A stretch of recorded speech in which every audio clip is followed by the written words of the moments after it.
अस्सलामुअलैकुम व्यूवर्स, कैसे हैं आप? उम्मीद करती हूँ आप सब खैरियत से होंगे। चलें विदाउट वेस्टेज ऑफ टाइम हम अपने टॉपिक की तरफ चलते हैं। हमारा टॉपिक कहाँ पे हम पहुँच गए थे? हमने 40 MCQs लास्ट 2 वीडियोस में कर लिए थे। अब हमने 41 से ऑनवर्ड करने हैं और आज इंशाल्लाह हम ये चैप्टर कंप्लीट करेंगे। जो हमारे न्यू व्यूवर्स हैं उनको हम बता दें ये चैप्टर कौन सा चल रहा है, फंडामेंटल कंसेप्ट्स ऑफ केमिस्ट्री। चलें जी, फर्स्ट क्वेश्चन है हमारे पास, what is the volume occupied by 4.4 gram of N2O at STP। N2O का मोलर मास कितना होता है? 2 नाइट्रोजन 28 और 1 ऑक्सीजन 16, इनको ऐड करेंगे तो कितना हो जाएगा? 44 ग्राम। 44 ग्राम पे STP पे वॉल्यूम इसका होता है 22.414। हमें गिवन है 4.4 ग्राम। 44 को अगर हम डिवाइड कर दें 10 पे तो वो कितने हो जाएंगे? 4.4 ग्राम। इस तरह हम वॉल्यूम को भी 10 पे डिवाइड कर दें, 22.414 को डिवाइड करेंगे 10 पे तो कितना हो जाएगा? 2.2414। Then option we will go with option D. Option यहाँ पे मिस्टेक है। देन नेक्स्ट क्वेश्चन है हमारे पास, a compound has an empirical formula CH2O and molecular formula has mass 60 ग्राम पर मोल। तो हमने बताना है कि वो कंपाउंड कौन सा है। हम चलते हैं अपने जो उसका बेस्ट ऑप्शन है, ऑप्शन डी। वहाँ पे हमारे पास 2 कार्बन है और 2 कार्बन का कितना होता है? 24। 4 हाइड्रोजन है तो 4 हो जाएंगे और 2 ऑक्सीजन के मॉलिक्यूल हो जाएंगे तो वो हो जाएंगे 32। हम इनको ऐड करेंगे 32 प्लस 24 प्लस 4 विच इज 60 ग्राम पर मोल। नेक्स्ट क्वेश्चन है हमारे पास, कितने मोल NH3 के प्रोड्यूस होंगे अगर हम 2 मोल नाइट्रोजन के लें और 4 मोल हाइड्रोजन के लें तो हमारे पास कितने मोल्स प्रोड्यूस होंगे अमोनिया के? तो it's 4 mole. We can you can make the balance chemical equation nitrogen plus hydrogen give us ammonia, and by solving this question and by balancing this equation you can find out the answer. It's 4 mole. Next question है हमारे पास कि mole of SO2, कितने moles of SO2 होंगे अगर वो contain करें 8 gram of oxygen? तो कितने ग्राम गिवन है? 8 और SO2 का मोलर मास कितना होता है? 32। तो ये कितने हो जाएंगे? 1/4 which is equals to 0.25। Next question है हमारे पास, relationship between empirical and molecular formula is given as molecular formula N into empirical formula for which compound N is equals to 1। N उसके लिए 1 होगा जिसके अंदर एम्पिरिकल फार्मूला और molecular formula दोनों क्या हो जाएंगे? सेम। तो वो कौन सी वैल्यू हो सकती है? वो ऑप्शन सी है, क्योंकि C12H22O11 शुगर का एम्पिरिकल फार्मूला भी ये होता है और मोलिकुलर फार्मूला भी ये होता है, इसलिए हम इसको 1 पे मल्टीप्लाई कर दें तो इसकी वैल्यू पे कोई फर्क नहीं पड़ेगा, इसका फार्मूला सेम का सेम ऐसा ही रहेगा। नेक्स्ट क्वेश्चन है लिमिटिंग रिएक्टेंट से मुतल्लिक क्वेश्चन है कि which is correct statement about limiting reactant, कि लिमिटिंग रिएक्टेंट के बारे में क्या बात ठीक है? मुझे तो सारी बातें ठीक लग रही हैं। चलिए ऑप्शन देखते हैं। It is a concept of stereochemistry, okay ठीक है। Control the amount of product, ठीक हो गया। It is taken in less amount, obviously बात है लिमिटिंग रिएक्टेंट है तो लेस ही होना है, तो option D all of these. चलिए आपकी हो गई, ऑल ऑफ दीज आ गया। नेक्स्ट क्वेश्चन है हमारे पास, 13 gram of chromium react with how much mass of oxygen to produce Cr2O3, कि 13 ग्राम क्रोमियम कितने मास ऑक्सीजन से रिएक्ट हो तो Cr2O3 बनता है? तो ऑप्शन नंबर बी 6 ग्राम। क्यों भाई? Cr2O3 के अंदर कितना ऑक्सीजन यूज हो रहा है? Cr2O3 में 3 मोल ऑक्सीजन यूज हो रहा है। अगर 13 ग्राम हो जाएंगे क्रोमियम के, आपको पता होगा क्रोमियम का कितना होता है मैस? क्रोमियम का मोलर मैस होता है 51, ठीक है। 13 को डिवाइड करें 51 पे तो कितने मोल आते हैं? 0.25 मोल आते हैं, मतलब 1/4 मोल।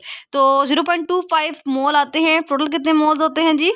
For every 4 moles of chromium ना, तो डिवाइड करेंगे 4 पे और मल्टीप्लाई करेंगे 3 मोल ऑफ ऑक्सीजन से, तो कितने हो जाएंगे? 0.1875।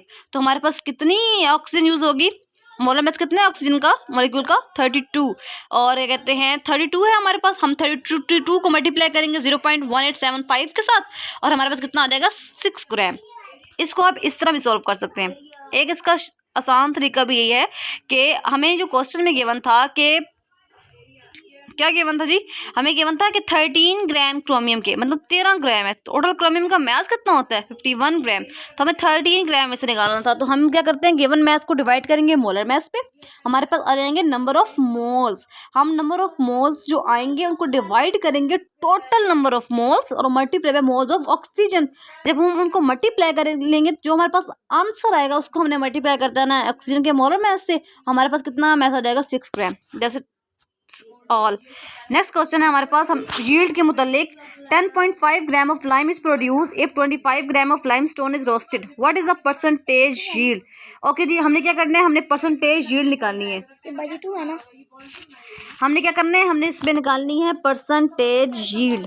ठीक हो गया, तो हम क्या करेंगे, molar mass of product divided by molar mass of reactant multiply by mass in gram. ये आपने थ्योरेटिकल यील्ड निकालनी पड़ेगी, क्योंकि आपके पास थ्योरेटिकल यील्ड गिवन नहीं है, आपने थ्योरेटिकल यील्ड निकालनी है। थ्योरेटिकल यील्ड निकालने का फार्मूला है molar mass of product bye molar mass of reactant multiply by mass in gram. Molar mass of product कौन है जी, मोलर मास ऑफ प्रोडक्ट कितना है 56।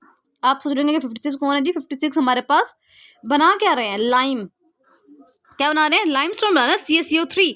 तो CaCO3 का कितना मैथ होता है, वो प्रोडक्ट में बनेगा ना लाइम स्टोन, तो उसका कितना मैथ होता है, उसका 100 होता है। और कैल्शियम का कितना होता है, कैल्शियम कार्बोनेट कितना होगा 56। तो 56 डिवाइडेड बाई 100 मल्टीप्लाई बाई 25। ठीक हो गया, और इसकी परसेंटेज यील्ड निकालनी है। हमारे पास थ्योरेटिकल यील्ड आ गई है, एक्चुअल यील्ड उन्होंने गिवन की थी 10.5। 10.5 को डिवाइड कर दें 14 पे, मल्टीप्लाई कर दें 100 पे, क्या आ जाएगा आपके पास आ जाएगा 75%। ठीक हो गया। नेक्स्ट क्वेश्चन है हमारे पास, मास ऑफ 1 कार्बन एटम कितना होता है भाई, सबको पता है 12 AMU होता है। ठीक हो गया, 12 ग्राम एवोगैड्रो नंबर ये भी हो सकता है, और 1.991 मल्टीप्लाई बाय 10 की पावर -23 ग्राम ये भी हो सकता है। All of these are possible. Next जी क्वेश्चन है, हमने आज 50 कर लिया, हमारी हाफ सेंचुरी तो हो ही गई है। चलिए जी, mass of aluminium in 51 gram of Al2O3। I think ये क्वेश्चन लास्ट वीडियो में हम डिस्कस कर चुके हैं। ये 50 हम क्या करेंगे, Al2O3 का मोलर मास निकालेंगे, वो कितना आएगा 102। हमें गिवन कितना है 51। 102 को अगर डिवाइड करें 2 पे तो कितना आता है 51, मतलब कितने मोल यूज़ हो रहे हैं, हाफ। तो एल्यूमिनियम के कितने मोल यूज़ होंगे, 2 यूज़ होते हैं। वैसे यहाँ पे हमने क्या किया, हमने मास को हाफ कर दी, तो मोल को भी हाफ कर देंगे। तो एल्यूमिनियम का हाफ, 2 का हाफ कितना होता है 1। अगर 1 एल्यूमिनियम यूज़ करेंगे तो 1 एल्यूमिनियम का मास कितना होता है 27 gram. Then will go with option A. Next question है हमारे पास, कैडमियम के पास कितने आइसोटोप होते हैं। कैडमियम हैज 9 आइसोटोप, बिल्कुल simple. Radio active isotopes are कितने जी, रेडियो एक्टिव 300 हैं जी। नेक्स्ट क्वेश्चन है हमारे पास कि विच इज मोर अबंडेंट, कौन सा मोस्ट अबंडेंट है हमारे पास, क्लोरीन। तो वो है क्लोरीन 35, कितना होता है भाई 75%। Which compound don't have molecular formula, ionic compound, because they are equal ratio, like NaCl have same empirical formula, उसका मॉलिक्यूलर फार्मूला बन ही नहीं सकता। NaCl ने NaCl ही रहना है, HCl ने HCl ही रहना है। जितने भी आयोनिक कंपाउंड्स हैं उनके अंदर मॉलिक्यूलर फार्मूला एग्जिस्ट नहीं करता, बिकॉज उनका दोनों वो सेम ही वैल्यूज आएंगी। नेक्स्ट क्वेश्चन है हमारे पास, आइसो इलेक्ट्रॉनिक क्या होता है। आइसो इलेक्ट्रॉनिक होता है ऐसी स्पीशीज जिसके अंदर सेम नंबर ऑफ इलेक्ट्रॉन हो। आइसो इलेक्ट्रॉनिक से पता ही चल रहा है, इलेक्ट्रॉनिक का मतलब ही है iso, same electronic electrons. Next है जी, 1 मोल ऑफ वाटर के पास कितने होंगे जी, 1 मोल ऑफ वाटर। 1 मोल का मतलब है, 1 मोल ऑफ वाटर का क्या मतलब है जी, 1 मोल का मतलब है 1 मोल H2O। H कितने हैं जी 2, और ऑक्सीजन कितने हैं 1। 2 + 16 give us 18 gram. We will go with option D.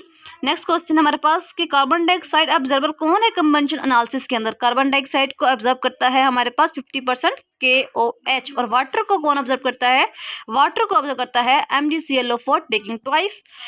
Next question है हमारे पास कि जो एक्चुअल यील्ड है वो क्या होती है थ्योरेटिकल से। एक्चुअल यील्ड हमेशा कम होती है थ्योरेटिकल यील्ड से। हम जो एक्सपेरिमेंटली मतलब हम इक्वेशंस लगा के जो मेयर करते हैं वो ज़्यादा होती है, और जो हम एक्चुअल कंटेन करते हैं वो कम होती है।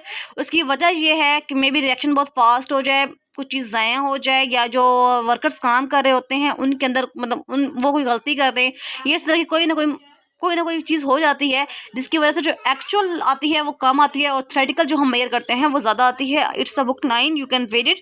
नेक्स्ट क्वेश्चन है कि लिमिटिंग रिएक्टेंट क्या होता है। कंज्यूम अर्लियर, ओके ठीक है। लिमिटिंग रिएक्टेंट जो है वो कंज्यूम अर्लियर हो जाता है। लिमिटिंग रिएक्टेंट का मतलब ये है कि जो जल्दी जल्दी इस्तेमाल हो जाए और ख़त्म हो जाए, और बाद में हम बैठ रहे हैं फिर रिएक्शन क्या करेंगे। नेक्स्ट क्वेश्चन है कि रिमेनिंग परसिपिटेट। परसिपिटेट का मतलब है कि वो आखिर तक रह जाता है और आखिर में नीचे रह जाता है, वो तो नहीं हो सकता। And at the end of product पर जाता ही नहीं, पहले ही खत्म हो जाता है। तो विल गो विद ऑप्शन ए। चलिए इस दफ़ा आपकी ईद नहीं हुई, ऑल ऑफ दीज के साथ हम नहीं जाएंगे, इस दफ़ा हम जाएंगे अपने ऑप्शन ए के साथ कि limiting reactor is consume earlier. अच्छा जी, नेक्स्ट क्वेश्चन है हमारे पास और ये हमारे पास लास्ट क्वेश्चन है और आज हम ये टॉपिक ख़त्म कर रहे हैं। नेक्स्ट हम इंशाल्लाह एटॉमिक स्ट्रक्चर या किसी और चैप्टर पे वीडियो बना के अपलोड करेंगे। चलें जी, अपने आखिरी एमसीक्यूज़ को पढ़ते हैं जी। क्या है जी?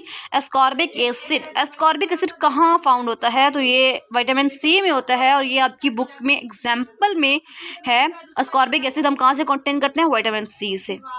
चलिए, यहाँ पर हमारा ये chapter first moles fundamental concept of chemistry ख़त्म होता है। उम्मीद करती हूँ आपको ये चैप्टर बहुत अच्छी तरह समझ आ गया होगा। अगर आप चाहते हैं कि मैं इस चैप्टर पे और वीडियोस बनाऊँ और एमसीक्यूज़ बनाऊँ तो लाइक करना, शेयर करना, सब्सक्राइब करना मत भूलें। और अपनी चॉइस आप कैसे मेरे तक पहुँचा सकते हैं तो वो सिंपल सी बात है, कमेंट बॉक्स में कमेंट करके मैं आपके सारे कमेंट पढ़ूँगी इंशाल्लाह और कोशिश करूँगी उनका रिस्पॉन्स भी दूँ। चलें, यहीं पे हमारे वीडियो का अख्तिताम होता है। दोबारा मिलेंगे नेक्स्ट वीडियो के साथ इंशाल्लाह। फ़ी अमानिल्लाह।